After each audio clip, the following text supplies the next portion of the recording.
నిందితులకు ఉరి శిక్ష ఖరారైంది. బస్సులో నిర్భయను గ్యాంగ్ రేప్ చేసి దారుణంగా హత్య చేసిన అక్షయ్, వినయ్ శర్మ, పవన్, ముఖేష్లకు ఉరి శిక్షను ఖరారు చేస్తూ సుప్రీం కోర్టు తీర్పు వెలువరించింది. నలుగురి శిక్ష విషయంలో హైకోర్టు పద్ధతులు పాటించలేదని వీరు తమ అప్పీల్లో పేర్కొన్నారు. కానీ వాటన్నిటిని కూడా కొట్టివేస్తూ నలుగురికి కూడా ఉరే సరైన శిక్ష అంటూ ఉరి శిక్షను ఖరారు చేసింది. సెషన్స్ కోర్టు ఇచ్చిన తీర్పుని సమర్థిస్తూ సుప్రీం కోర్టు కూడా ఉరి శిక్షను ఖరారు చేయాల్సిందిగా ఆదేశాలు జారీ చేసింది. నిర్భయ కేసులో నలుగురు నిందితులకు ఉరే సరి అని సుప్రీం కోర్టు తేల్చి చెప్పింది. ఢిల్లీ హైకోర్టు ఇచ్చిన తీర్పును సుప్రీం కోర్టు కూడా సమర్థించింది. హైకోర్టు ఇచ్చిన తీర్పుపై నలుగురు నిందితులు కూడా సుప్రీంలో అప్పీల్కు వెళ్లారు. గత 5 ఏళ్ల క్రితం దేశ రాజధానిలో జరిగిన ఘటన ఇప్పటికీ కూడా కళ్ల ముందు కదులుతూ ఉంది. నలుగురికి ఉరి శిక్ష విధించాలని దేశ ప్రజల డిమాండ్ కూడా పెరిగింది. ఈ నేపథ్యంలోనే ఇవాళ సుప్రీం కోర్టు ఇచ్చిన ఈ తీర్పు ఒక మెసేజ్ పంపిందని చెప్పాలి. ఇలాంటి ఘటనలకు పాల్పడే వారికి చట్టంలో ఎలాంటి స్థానం లేదని, వారికి కఠిన శిక్షలు అమలు చేస్తామని సుప్రీం కోర్టు స్పష్టం చేసింది. ఈ ఘటన తర్వాత నిర్భయ చట్టాన్ని అమల్లోకి తీసుకొచ్చారు, చాలా మార్పులు చేశారు. నిర్భయ కేసులో ఇప్పుడు దోషులకు ఊరే ఖరారు చేస్తూ సుప్రీంకోర్టు ఇచ్చిన తీర్పుతో న్యాయస్థానాలపై తమకు మరింత నమ్మకం పెరిగింది అని అంటున్నారు. పూర్తి వివరాలు మా ప్రతినిధి మహాత్మా అందిస్తారు. మహాత్మా, సుప్రీం సర్వోన్నత న్యాయస్థానం కింది కోర్టు ఇచ్చిన తీర్పునే ఖరారు చేసింది. నిర్భయ కేసులో నలుగురు నిందితులకు ఎవరైతే ఖరారు చేసిందో ఆ నలుగురికి సుప్రీంకోర్టు సైతం మరణశిక్షనే ఖరారు చేస్తూ తీర్పునిచ్చింది. ఈ ప్రకారం ముఖేష్ సింగ్, పవన్ గుప్తా, వినయ్ శర్మ, అక్షయ్ ఠాకూర్ ఈ నలుగురు కూడా ఉరికంబం ఎక్కాల్సిందే. అయితే ఈ నలుగురు ముందు ఇంకా 2 ఆప్షన్స్ ఉన్నాయి. అందులో సుప్రీంకోర్టులోనే మరొకసారి రివ్యూ పిటిషన్ దాఖలు చేసుకోవడానికి ఒక ఆస్కారం ఉంటుంది. ఆ తర్వాత రివ్యూ పిటిషన్లోనూ సుప్రీంకోర్టు ఇదే తీర్పునిచ్చిన పక్షంలో చిట్ట చివరి అవకాశంగా రాష్ట్రపతి దగ్గరికి వెళ్లి క్షమాభిక్షను కోరుకునే అవకాశం ఉంది. ఈ 2 అవకాశాలు అయిపోయినాయి అంటే గనక ఉరికంబం ఎక్కక తప్పదు. సుప్రీంకోర్టు సైతం ఈ కేసులో ఇది డిసెంబర్ 16, 2012 నాడు జరిగిన ఇన్సిడెంట్ ఏదైతే ఉందో అది అత్యంత పాశవికంగా 23 ఏళ్ల నిర్భయ పైన ఈ 6 నిందితులు ప్రవర్తించిన తీరు అత్యంత దారుణంగా ఉంది. అందులో జువైనల్ కేవలం వయసు కారణంగా అతను ఈ మిగతా 5గురితో పాటుగా నేర విచారణ ఎదుర్కోవాల్సిన అవసరం లేకుండానే తప్పించుకోగలిగాడు. అతను ఇప్పుడు స్వేచ్ఛా సమాజంలో తిరగడానికి నిర్భయ తల్లిదండ్రులు తప్పుపడుతున్నారు. జువైనల్ వ్యవహారాన్ని పక్కన పెడితే మిగతా 5గురిలో రామ్ సింగ్ ని తోటి ఖైదీలు తిహార్ జైల్లో కొట్టి చంపగా అతను ఆత్మహత్య చేసుకున్నాడని, కొట్టి చంపారని, మొత్తానికైతే అతను చనిపోయిన నేపథ్యంలో అతన్ని మినహాయిస్తే మిగతా 4గురికి కూడా శిక్ష ఖరారైపోయింది. హైకోర్టు ఖరారు చేసింది. ఇప్పుడు అదే తీర్పుని ఇప్పుడు సుప్రీంకోర్టు సైతం మరణశిక్షనే ఖరారు చేసింది. ఈ కేసు విషయంలో యావత్ దేశం ఉత్కంఠగా ఎదురు చూస్తూ ఉంది. ఎందుకంటే ఆనాడు డిసెంబర్ 16 నాడు ఘటన జరిగిన తర్వాత దేశవ్యాప్తంగా ఆందోళనలు పెల్లుబికాయి. మహిళల పట్ల ఈ తరహా నేరాలకు పాల్పడ్డాన్ని ప్రతి ఒక్కరూ ఖండిస్తూ రోడ్లెక్కారు, ఆందోళనలు చేశారు. ఆ క్రమంలో ఆనాటి ప్రభుత్వం ఏకంగా ఒక నిర్భయ చట్టాన్నే తీసుకురావాల్సి వచ్చింది. ఐపీసీలో సవరణలు చేస్తూ మహిళల పట్ల నేరాలకు పాల్పడే వారికి శిక్షల తీవ్రతను పెంచుతూ ఈ సవరణలు చేశారు. ఇంత చేసినా సరే ఇట్లాంటి కేసులో ఈ 4 నిందితులకు ఏమాత్రం మినహాయింపునిచ్చినా సమాజం దృష్టిలో అదొక రాంగ్ మెసేజ్ వెళ్లే ప్రమాదం కూడా ఉంది. ఆ మేరకు న్యాయ నిపుణులు దీని మీద అంచనాలు వేస్తూ వచ్చారు. చివరకు ఈ కేసులో కింది కోర్టు ఇచ్చిన తీర్పునే సుప్రీంకోర్టు సైతం సమర్థిస్తూ ఉరి శిక్షను మరణశిక్షనే ఖరారు చేసింది.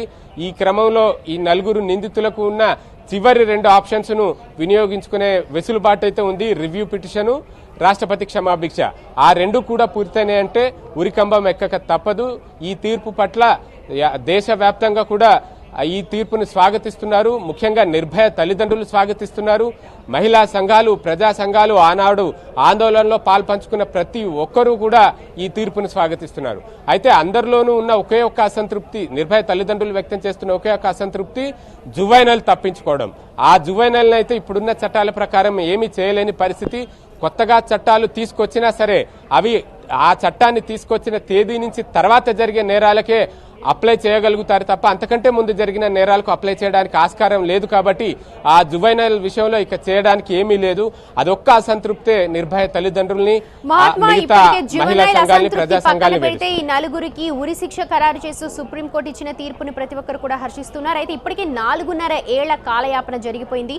రివ్యూ పిటిషన్ వేసుకోవడానికి మరి ఎంత సమయం ఉంటుంది, వీళ్ళకి ఎంత టైం పట్టొచ్చు? ఇంకా ఈ తీర్పు వచ్చిన తర్వాత రివ్యూ పిటిషన్ వేసుకునే అవకాశం, అంటే మన నేర విచారణలో ఉన్న ప్రొసీజర్స్ అన్నిటినీ ప్రకారం చూస్తేనే ఇంకా చెప్పుకోవాలంటే ఈ తీర్పు చాలా తొందరగా వచ్చిందనే చెప్పుకోవాలి. ఒక కేసు ట్రయల్ కోర్టులో శిక్షకు గురై ఆ తర్వాత హైకోర్టుకు వచ్చి హైకోర్టు నుంచి సుప్రీంకోర్టుకి రావడానికే దశాబ్దాల కాలం పట్టిన కేసులు అనేకం ఉన్నాయి. అట్లాంటిది ఇక్కడ నిర్భయ కేసులో స్పెషల్ ఫాస్ట్ ట్రాక్ కోర్టును ఏర్పాటు చేయడం వల్ల ట్రయల్ కోర్టు ఏడాది లోపే శిక్షను ఖరారు చేస్తూ తీర్పునివ్వగలిగింది. దాని మీద హైకోర్టు విచారణ జరిపింది. హైకోర్టు శిక్షను ఖరారు చేశాక సుప్రీంకోర్టుకు వచ్చి సుప్రీంకోర్టు సైతం డే టు డే బేసిస్ మీద ఈ కేసు విచారణ జరిపి ఏడాది కాలంలోనే విచారణ అంతా కూడా పూర్తి చేయగలిగింది. ఇది ఒక rarest of the rare case కాబట్టి ఇంత ఫాస్ట్ గా జరిగిందని చెప్పుకోవాలి. సాధారణ కేసు అయితే ఇంత తక్కువ వ్యవధిలో సుప్రీంకోర్టుకు వచ్చిన సందర్భాలు చాలా చాలా తక్కువనే మనం చెప్పుకోవచ్చు. ఇప్పుడు రివ్యూ పిటిషన్ వేసినా సరే రివ్యూ పిటిషన్ వేసుకోవడానికి 2 వారాల సమయం ఎలాగూ ఉంటుంది. రివ్యూ పిటిషన్ వేసాక దాని మీద సుప్రీంకోర్టు రివ్యూ చేసి ఆ తీర్పుని, ఇప్పుడు ఇచ్చిన తీర్పునే దాదాపుగా ఖరారు చేసే అవకాశాలు ఎక్కువగా ఉంటాయి. రివ్యూ పిటిషన్ లో ఎప్పుడు కూడా అంతకంటే ముందు ఇచ్చిన తీర్పునికి భిన్నంగా రివ్యూ పిటిషన్ లో ఇచ్చిన తీర్పులు చాలా తక్కువ ఉన్నాయి. ఇట్లాంటి నేరాల్లో మాత్రం అటువంటిది ఊహించడం కూడా తక్కువే అని చెప్పి న్యాయ నిపుణులు చెప్తున్నారు. ఇక చిట్ట చివరి అవకాశం రాష్ట్రపతి క్షమాభిక్ష, అంటే రివ్యూ పిటిషన్ ని సైతం సుప్రీంకోర్టు తోసిపుచ్చినప్పుడు రాష్ట్రపతి దగ్గరికి వెళ్లి క్షమాభిక్ష వేడుకునే అవకాశం ఉంటుంది. ఇక రాష్ట్రపతి ఎప్పుడు నిర్ణయం తీసుకోవాలన్నది ఇక ఆయన విచక్షణకే వదిలేయచ్చు. గతంలో కొన్ని సందర్భాల్లో రాష్ట్రపతి దగ్గర క్షమాభిక్షకు వేడుకున్నప్పుడు కొన్ని సంవత్సరాల పాటు పెండింగ్ లో ఉంచిన సందర్భాలు కూడా చూసాం.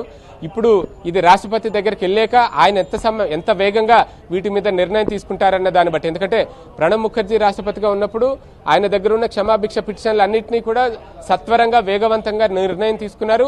ఉరి శిక్షలు, మరణ శిక్షలు అమలు కూడా అయ్యాయి. ఈ నేపథ్యంలో ఇప్పుడు ముఖర్జీకి పదవీ కాలం ఎక్కువగా లేదు కాబట్టి ఆయన వరకు వచ్చేసరికి కొత్త రాష్ట్రపతి వస్తారు. ఆయన దగ్గర ఈ క్షమాభిక్ష పిటిషన్ మీద ఎటువంటి నిర్ణయం తీసుకుంటారన్నది, ఎంత టైం పడుతుందన్నది అయితే ఇతమితంగా చెప్పలేము. కానీ చిట్ట చివరి అవకాశం అయితే వీరి దగ్గర ఉంటుంది. రైట్. ఇప్పుడు ఈ కేసు నేపథ్యంలో ఇంకా ఏమైనా సవరణ చేయాల్సిన అవసరం కనిపిస్తుందో? ఉరి శిక్షే ఖరారు అంటున్నారు, రివ్యూ పిటిషన్ ఆస్కారం ఉంది అంటున్నారు. ఇంకా చట్టంలో ఏమన్నా మార్పులు చేయాల్సిన అవసరం కనిపిస్తుంది? ఇప్పటికే నిర్భయ చట్టాన్ని తీసుకొచ్చారు, కానీ ఆ చట్టంలో కూడా ఇంకా మార్పులు చేయాల్సిన అవసరం ఉంది అని నిపుణులు సూచిస్తున్నారు. అయితే కొత్త చట్టాలు ఎన్ని తీసుకొచ్చినా సరే ఆ చట్టం తీసుకొచ్చిన తేదీ నుంచి తర్వాత జరిగిన నేరాలకే ఆ చట్టాన్ని అమలు చేయడం సాధ్యపడుతుంది. ఇప్పుడు ఈ 4 నిందితుల మీద జరుపుతున్న విచారణ నిర్భయ చట్టం వీరి మీద అప్లై కాలేదు. ఎందుకంటే ఈ ఇన్సిడెంట్ జరిగిన తర్వాత ఈ నేపథ్యంలో తీసుకొచ్చిన చట్టం కాబట్టి నిర్భయ చట్టం అమలు చేయకుండానే ఉన్న సెక్షన్స్, ఐపీసీలో ఉన్న సెక్షన్స్ ప్రకారమే హత్య, అత్యాచారం, కిడ్నాప్, దోపిడీ ఇట్లాంటి అభియోగాలన్నిటి మేరకు ఈ శిక్షను ఖరారు చేశారు, మరణ శిక్షను ఖరారు చేశారు. డిసెంబర్ 16 నాడు ఈ 4 చనిపోయిన వ్యక్తి కాకుండా, జువైనల్ కాకుండా ఇప్పుడున్న నేరాభియోగం ఎదుర్కొంటున్న 4 కూడా అత్యంత పాశవికంగా, దారుణంగా బిహేవ్ చేశారు కాబట్టి రేరెస్ట్ ఆఫ్ ది రేర్ కేసుగా పరిగణించబట్టే మరణ శిక్షను సుప్రీంకోర్టు సైతం సమర్థిస్తూ తీర్పునిచ్చింది. ఇప్పుడు ఈ తీర్పు అమలవ్వాలి అని అంటే ఇంకా 2-3 ఆప్షన్స్ ఉన్నాయి కాబట్టి రివ్యూ పిటిషన్ ఆప్షను, ఆ తర్వాత క్షమాభిక్ష ఆప్షను, అవి కూడా ముగిసిన తర్వాతనే తీర్పు అమలవుతుంది. అయితే నిందితుల తరపున న్యాయవాదులు వాదనలు వినిపిస్తూ తీర్పుని తగ్గించమని రివ్యూ పిటిషన్లోనూ పేర్కొనే అవకాశం ఉంది. ఈ కేసు విచారణ సందర్భంగానే వారి సామాజిక ఆర్థిక నేపథ్యాన్ని పరిగణలోకి తీసుకుని దాన్ని దృష్టిలో పెట్టుకుని మరణశిక్ష నుంచి మినహాయింపునిస్తూ కొంత ఊరటనిచ్చేలాగా మరణశిక్ష కాకుండా యావజ్జీవ శిక్షగా శిక్షను మార్చాలి అంటూ కూడా అభ్యర్థించారు. కానీ సుప్రీంకోర్టు మాత్రం ఏమాత్రం వారి మీద దయ చూపలేదని చెప్పుకోవాలి. అందుకనే కింది కోర్టు ఇచ్చిన తీర్పునే సమర్థిస్తూ తీర్పునిచ్చింది. రివ్యూ పిటిషన్లోనూ అదే అంశాన్ని ప్రస్తావించే అవకాశం ఉంటుంది. చివరికి రాష్ట్రపతి దగ్గరికి వెళ్ళినా సరే శిక్షను తగ్గించమని అంటారు తప్ప క్షమాభిక్ష పేరుతోటి పూర్తిగా స్వేచ్ఛను కోరుకునే అవకాశం అయితే ఉండదు. శిక్షా కాలాన్ని తగ్గించుకునే వెసులుబాటు మాత్రమే ఉంటుంది. అది రాష్ట్రపతి నిర్ణయం మీద ఆధారపడి ఉంటుంది. రైట్ మహాత్మా, మొత్తానికి నిర్భయ కేసులో నలుగురు నిందితులకు ఊరే సరి అని సుప్రీం కోర్టు తేల్చి చెప్పింది. ఢిల్లీ హైకోర్టు ఇచ్చిన తీర్పుని సుప్రీం సమర్థించింది. హైకోర్టు ఇచ్చిన తీర్పుపై నలుగురు నిందితులు సుప్రీంకోర్టులో అప్పీల్కు వెళ్లారు. దేశ రాజధానిలో 5 ఏళ్ల క్రితం జరిగిన ఈ ఘటన ఇప్పటికీ దేశ ప్రజలను వెంటాడుతోందని చెప్పాలి. నలుగురికి ఉరిశిక్ష విధించాలని దేశ ప్రజలు డిమాండ్ చేస్తూనే ఉన్నారు. బస్సులో నిర్భయను గ్యాంగ్ రేప్ చేసి దారుణంగా హత్య చేసిన అక్షయ్, వినయ్ శర్మ, పవన్, ముఖేష్ల తరపు న్యాయవాది రామచంద్రన్ పిటిషన్ దాఖలు చేశారు. నలుగురికి శిక్ష విషయంలో హైకోర్టులో పద్ధతులు పాటించలేదని ఆయన పేర్కొన్నారు. అయితే ఈ పిటిషన్ను సుప్రీం కోర్టు తోసిపుచ్చింది. నలుగురి తరపున కేసును వాదించేందుకు సుప్రీంకోర్టే రామచంద్రన్ను లాయర్గా నియమించింది. అక్షయ్, వినయ్ శర్మ, పవన్, ముఖేష్లకు ఉరిశిక్ష విధిస్తూ సెషన్స్ కోర్టు ఇచ్చిన తీర్పుని ఢిల్లీ హైకోర్టు 2016 నవంబర్ 7న సమర్థించింది. అయితే మరణ శిక్షను రద్దు చేయాలని, జీవిత ఖైదు అమలు చేయాలని, తమ సామాజిక నేపథ్యాన్ని చూసుకొని శిక్షను తగ్గించాలని కోరుతూ సుప్రీంకోర్టులో అప్పీల్కు వెళ్లారు వీళ్ళు నలుగురు కూడా. కానీ అవేవి పరిగణలోకి తీసుకోకుండా సుప్రీంకోర్టు ఈ నలుగురు చేసిన ఈ ఘటనను సీరియస్గా తీసుకుని ఇలాంటి ఘటనలు మళ్ళీ పునరావృతం కాకుండా ఉండాలి అనంటే, దేశ ప్రజలకు ఒక సంకేతం వెళ్ళాలి అనంటే ఊరే సరైన శిక్ష అని తేల్చి చెప్పింది సుప్రీంకోర్టు. డిసెంబర్ 16, 2012లో ఢిల్లీలో నిర్భయను దారుణంగా అత్యాచారం చేసి చంపేశారు ఈ నలుగురు. బస్సులో స్నేహితుడితో కలిసి వెళుతున్న నిర్భయను దారుణంగా చంపడంపై దేశవ్యాప్తంగా నిరసనలు వెల్లువెత్తాయి. ఈ కేసు తర్వాత నిర్భయ చట్టాన్ని కేంద్రం అమల్లోకి తీసుకొచ్చింది. రేపిస్టులకు కఠిన శిక్షలు విధిస్తూ చట్టంలో మార్పులు కూడా చేశారు. అయితే ఈ కేసులో బాల నేరస్తుడు ఇప్పటికే శిక్ష నుంచి తప్పించుకున్నాడు. నిర్భయను దారుణంగా హింసించి బయటకు విసిరేసింది ఈ బాల నేరస్తుడే. అయితే కేవలం మైనర్ అన్న ఒకే ఒక్క సాకుతో అతడికి ఉరిశిక్ష విధించాలని నిర్భయ తల్లిదండ్రులు ఇప్పటికీ కూడా న్యాయస్థానాలను వేడుకుంటూ ఉన్నారు. చట్టంలో ఉన్న లొసుగులను ఆసరాగా చేసుకుని మైనర్ అయితే తప్పించుకున్నాడు. కానీ ఈ నలుగురు మాత్రం తప్పించుకోలేకపోయారు. ఉరిశిక్షే సరైన శిక్ష అంటూ సుప్రీంకోర్టు సంచలన తీర్పు వెల్లడించింది. 2012 డిసెంబర్ 29న సింగపూర్లో చికిత్స పొందుతూ నిర్భయ తుది శ్వాస విడిచింది. ఈ కేసులో ప్రధాన నిందితుడిగా ఉన్న డ్రైవర్ రామ్ సింగ్ను 6 నిందితుల్లో 4 సుప్రీంకోర్టుకు వెళ్లారు ఇప్పుడు. అయితే రామ్ సింగ్ని మాత్రం జైల్లో తోటి ఖైదీలు కొట్టి చంపారని, ఆత్మహత్య చేసుకున్నాడని కొన్ని వార్తలు వచ్చాయి. ఏదేమైనా రామ్ సింగ్ మాత్రం ప్రస్తుతం లేడు. కానీ ఈ నలుగురు మాత్రం సుప్రీంకోర్టులో అప్పీల్కు వెళ్లారు తమకు శిక్షను తగ్గించాలని కోరుతూ. కానీ సుప్రీంకోర్టు అవేవి పట్టించుకోకుండా ఉరి శిక్షే సరైన శిక్ష అంటూ నిర్ణయాన్ని వెల్లడించింది. తమ కూతుర్ని దారుణంగా హత్య చేసిన ఈ నలుగురికి ఉరిశిక్ష విధించడంపై నిర్భయ తల్లిదండ్రులు హర్షం వ్యక్తం చేస్తూ ఉన్నారు. ఇప్పటికే 4.5 ఏళ్లైందని, ఇప్పటికీ కూడా న్యాయం జరగలేదు అని అంటున్నారు నిర్భయ పేరెంట్స్. తమకు న్యాయం చేయాలని అంటున్నారు. న్యాయస్థానంపై తమకు పూర్తి నమ్మకం ఉంది అంటున్నారు. ఆ నమ్మకాన్ని నిలబెట్టుకుంటూ సుప్రీంకోర్టు ఇచ్చిన ఈ తీర్పుపై హర్షం వ్యక్తం చేస్తూ ఉన్నారు నిర్భయ పేరెంట్స్.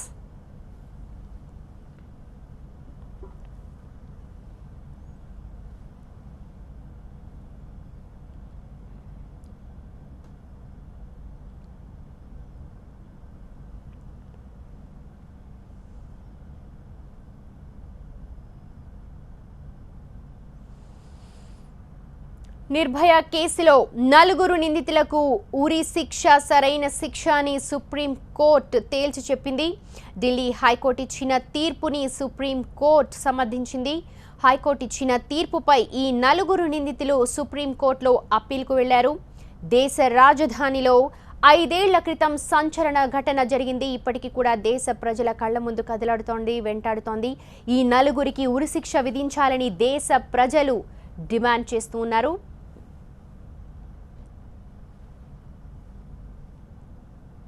के साथ रेप किया, उसके साथ हिंसा की, तो आप बचेंगे नहीं, आपको भी वही सजा मिलेगी। ये बहुत बड़ा फैसला है। मुझे लगता है ये देश की इस तरह की जो आपराधिक मानसिकता के लोग हैं उनको निश्चित तौर पर नियंत्रण में करने के लिए बहुत बड़ा, एक बड़ी बीमारी के लिए एक बड़ी दवाई आज सुप्रीम कोर्ट ने देश को दी है।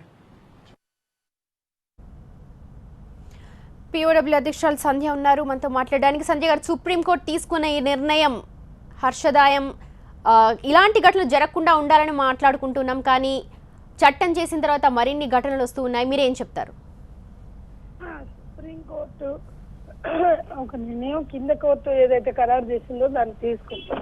మేము మొదటి నుంచి ఒకటి చెప్తున్నాము, ఈవేళ వర్మా కమిటీ సిఫార్సులని అమలు చేసే స్థితి దేశంలో గత 3 ఏళ్లుగా లేదు. అంటే చట్టం అయితే చేస్తున్నారు కానీ చట్టాలే అమలు చేయలేని స్థితి. పైగా స్త్రీలపై హింసలని పెంపొందించే భావజాలాన్ని మరింతగా రుద్దుతున్నారు. అంటే అడపా ఉరిశిక్షలు వేసి ఆహా ఓహో అని కీర్తించుకుంటూ ఇతరత్ర స్త్రీలపై హింసను పెంచే భావజాలాన్ని రుద్దుతున్న స్థితిని ముందు మనం మాట్లాడాలి. ఎక్కడో ఒకటో అరో ఉరిశిక్షలు వేసేసి ఇవాళ ఉరిశిక్షల వలన పెద్ద ప్రయోజనం ఉంటుందని మేము అనుకోవట్లేదు. మేము అనేది ఏంటంటే నేరస్తులు ఎవరైనా కూడా తప్పించుకోకుండా. సంజయ్ గారు, మీరు ఒక నిమిషం ఉండండి. సుప్రీం కోర్టు లాయర్ మాట్లాడుతున్నారు, ఒకసారి విందాం ఆయన ఏం మాట్లాడుతున్నారు. Productive conscious of the society अगर शॉक करती है तो रेयर अरेस्ट और रेयर इवेंट में आता है, तो उसमें लेते हुए ऑनरेबल सुप्रीम कोर्ट ने जो हाई कोर्ट की जजमेंट थी डेथ पेनल्टी की, उसको अपहोल्ड किया और इनकी अपीलों को डिसमिस कर दिया है.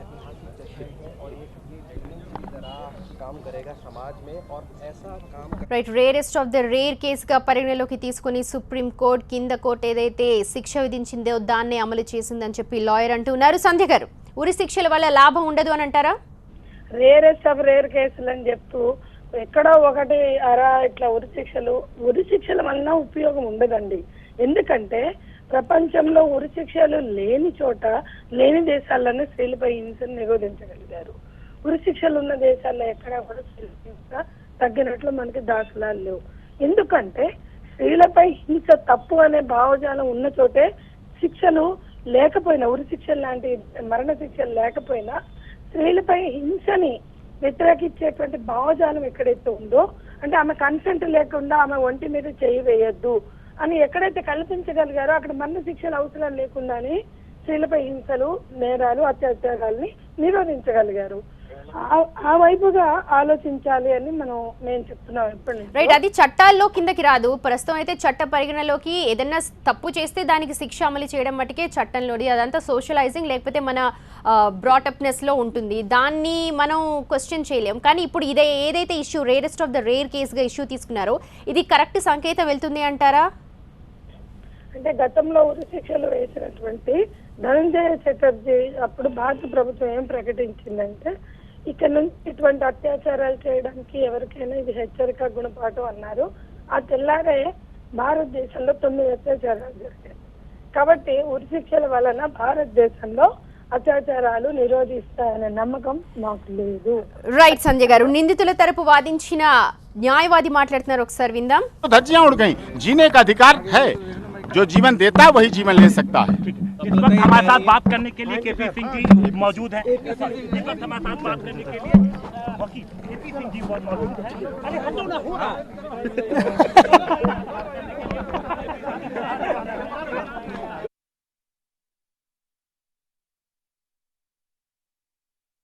అని వాళ్ళ తరపు వాదించిన లాయర్ రామచంద్రన్ అభిప్రాయపడుతూ ఉన్నారు.